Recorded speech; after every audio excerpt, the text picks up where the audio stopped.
Hello students, मैंने कल आपको जॉब सीक्वेंसिंग प्रॉब्लम का टाइप 1 यानी कि एंड जॉब विथ 2 मशीन की प्रॉब्लम मैंने आपको बताई थी कि उसे किस तरीके से सॉल्व करते हैं।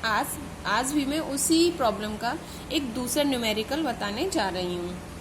यहाँ न्यूमेरिकल दे रखा है student, there are 5 jobs each of which is to be processed through 2 machines M1 M2 in the order M1 M2. Processing hours are as follows. Student यहाँ पर 2 मशीन दे रखी हैं और 5 जॉब्स दे रखी हैं। प्रोसेसिंग टाइम आवर्स में दे रखा है और उनका ऑर्डर कैसे दे रखा है, M1 M2। देखिए जॉब्स और मशीन प्रोसेसिंग टाइम सब दे रखा है। Determine the optimum sequence for the 5 jobs and minimum elapsed time. Also find the idle time end of machine M1 and M2। हमें इसका एक तो सीक्वेंस फाइंड करना है जिससे कि टोटल elapsed टाइम मिनिमम हो सके। टोटल elapsed टाइम फाइंड करना है और दोनों मशीन का M1 M2 का आइडल टाइम भी फाइंड करना है। देखिए सबसे पहले तो हम सीक्वेंस फाइंड करेंगे। मैंने आपको सीक्वेंस फाइंड करना कल बताया था, आज दोबारा से देख लीजिए। फॉर M1 इधर से इन करती है और M2 इधर से इन करती है, इसे हम गैंट चार्ट भी बोलते हैं। अब देखिए इसमें दोनों मशीन में हम सबसे मिनिमम टाइम देखेंगे कि मिनिमम प्रोसेसिंग टाइम किस जॉब का है। देखिए इसमें 3 सबसे मिनिमम प्रोसेसिंग टाइम दिख रहा है, वो किसके लिए है, जॉब 1 के लिए है। तो मशीन M1 इधर से इन करेगी यहाँ से, तो जॉब 1 को हम यहाँ से इन करा देंगे और इसे हम हल्का सा क्रॉस कर देंगे कि ये हमारा इसका काम हो चुका है, यानी ये जॉब हमारी प्रोसेस हो चुकी है या फिर इसे हम सीक्वेंस में ले चुके हैं। इसके बाद देखेंगे स्टूडेंट, इसके बाद मिनिमम टाइम किस जॉब का है। इसके बाद 4 दिखाई दे रहा है मशीन 1 के लिए, M1 के लिए। ये किस जॉब का है, जॉब नंबर 5 का, तो इसे भी हम यहाँ से इन कराएंगे और इसे हम क्रॉस कर देंगे। इसके बाद देखिए स्टूडेंट मिनिमम टाइम 5 है लेकिन दोनों के लिए है, M1 के लिए M2 के लिए। अब दोनों में हम किधर से भी ले सकते हैं लेकिन यहाँ पर हम प्रायोरिटी को देखेंगे क्योंकि हमें ऑर्डर M1 M2 फॉलो करना है। तो M1 का 5 है तो सबसे पहले हम M1 को प्रोसेस करेंगे, जॉब 3 को, तो हम इधर से जॉब 3 दे देंगे। इसके बाद हम जॉब 4 को करेंगे। ये क्या है, कौन सा किसके लिए है, ये 4। अब देखिए स्टूडेंट इन दोनों में देखेंगे हम, ये है तो यहाँ हम दे देंगे 8 10 है, इसमें 7 और 5 है, तो हम जॉब 4 को इन कराएंगे। ठीक है, 5 इसका मिनिमम टाइम है इसके लिए, इसका 7 है, 8 और इसका 10 है, तो हम यहाँ पर 4 को इन कराएंगे, जॉब 4 को, क्योंकि इसी का हमें कम दिख रहा है। और लास्ट में 10 और 8 है तो इसके लिए लास्ट में किसे हम कराएंगे, जॉब 2 को।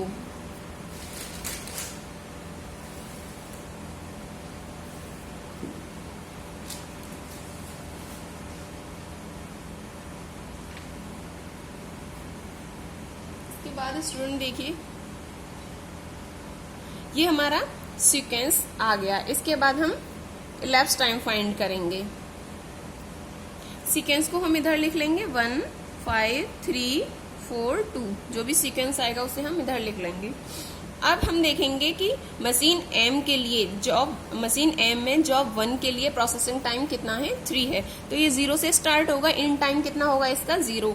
और कितना टाइम लिया इसने, 3 आवर्स लिए अपनी जॉब को कंप्लीट करने के लिए, जॉब 1 ने मशीन M1 में, तो ये हो गया इसका प्रोसेसिंग टाइम 3। इसके बाद अब आएंगे हम मशीन 2 पर। अब क्योंकि इसने जॉब 1 को 3 पर रिलीज किया है तो ये इसका इन टाइम 3 हो जाएगा। इसके बाद इसने कितना टाइम लिया है, 4 आवर्स लिए हैं, तो 3 और 4 कितने हुए, 7, तो इसका आउट टाइम हो गया 7।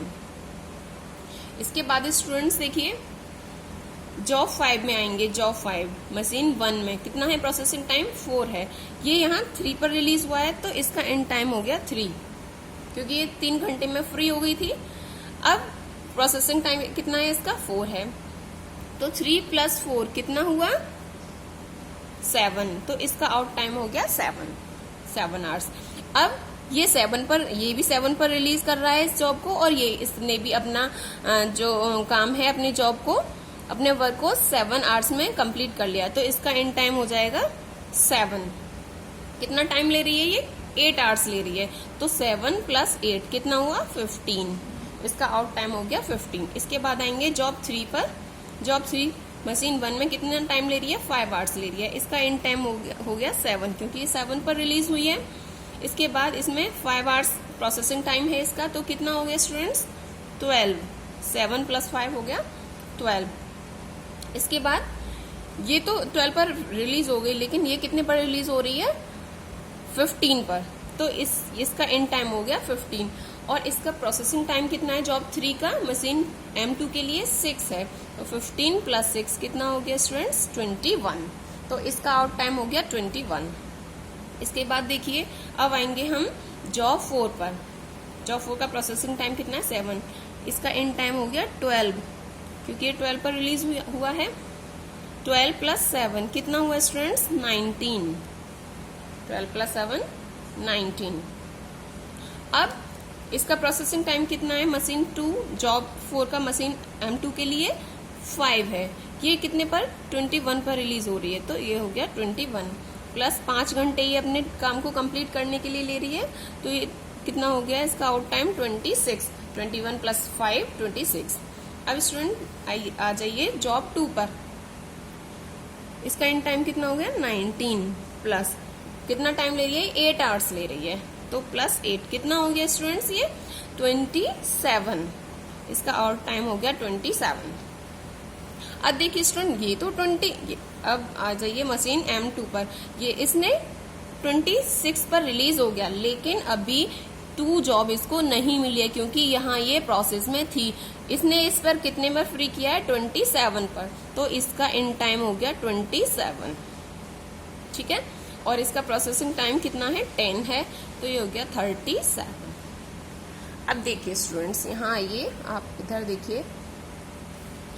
Therefore minimum lapse time T से डिनोट करते हैं हम टोटल लैप्स टाइम को। तो देखिए टोटल लैप्स टाइम कितना है? 37। दोनों मशीन को 5 जॉब को कंप्लीट करने के लिए कितने आवर्स लगे? 37 आवर्स। इसके बाद हम आइडल टाइम को फाइंड करेंगे M2 के लिए, सॉरी M1 के लिए। देखिए M1 कितने पर फ्री हो गई थी? 27 पर। M2 कितने पर फ्री हुई है? 37 पर। तो हम 37 - 27 करेंगे, क्योंकि इसे कितना हुआ? 10। इसे 10 आवर्स का वेट करना पड़ा दोनों प्रोसेस को कंप्लीट करने के लिए। यानी इन 5 जॉब को कंप्लीट करने के लिए मशीन M 27 पर फ्री हो गई थी, लेकिन मशीन M2 37 पर फ्री हुई है। तो 37 - 27 कितना आया? 10। तो इसे 10 घंटे वेट करना पड़ा। तो जो वेटिंग टाइम होता है उसी को हम स्टूडेंट्स आइडल टाइम बोलते हैं। इसके बाद हम M2 के लिए निकालेंगे। देखिए स्टूडेंट्स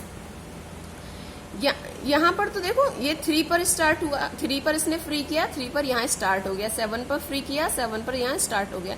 तो इसका एंड टाइम जो है सेम है। तो इसीलिए यहाँ मशीन 1 को वेट नहीं करना पड़ा, सिर्फ मशीन 1 को लास्ट में वेट करना पड़ा 10 घंटे का। इसी तरीके से हम यहाँ देखेंगे। यहाँ सबसे पहले तो 3 घंटे से यहाँ वेट करना पड़ा, क्योंकि इसने 3 घंटे लिए थे M1 ने, मशीन M1 ने 3 घंटे लिए थे अपने जॉब 1 को कंप्लीट करने के लिए। तो इसे 3 घंटे का वेट करना पड़ा। तो यहाँ 3 से स्टार्ट हुआ ये। ठीक है। इसके बाद देखो यहाँ 7 पर आउट हुआ, यहाँ 7 पर इन हो गया, 15 पर आउट हुआ, 15 पर इन हो गया, 21 पर आउट हुआ, 21 पर इन हो गया। यहाँ पर 26 पर आउट हुआ था, लेकिन यहाँ स्टार्ट कितने पर हुआ ये प्रोसेस? 27 पर। तो यहाँ 1 घंटे से यहाँ वेट करना पड़ा। इसने अपना काम 26 आवर्स में इसने कंप्लीट कर लिया था, लेकिन क्योंकि मशीन M1 ने इसको फ्री नहीं किया था जॉब 2 को, तो इसे यहाँ 1 घंटे का वेट करना पड़ा। 26 पर ये फ्री हो गया था, और इन टाइम क्या है? स्टार्ट कितने पर हुआ है? 27 पर। तो 1 घंटे का इसे वेट यहाँ करना पड़ा। उसके बाद ये प्रोसेस कंप्लीट हो गए 6 प्रोसेस। तो ये कितना हुआ? 3 + 1 यानी 4 आवर्स। तो मशीन M1 के लिए आइडल टाइम कितना है? 10 आवर्स। मशीन M2 के लिए आइडल टाइम कितना है? 4 आवर्स, यानी वेटिंग टाइम। जो वेटिंग टाइम होता है उसी को हम आइडल टाइम बोलते हैं। Thank you students.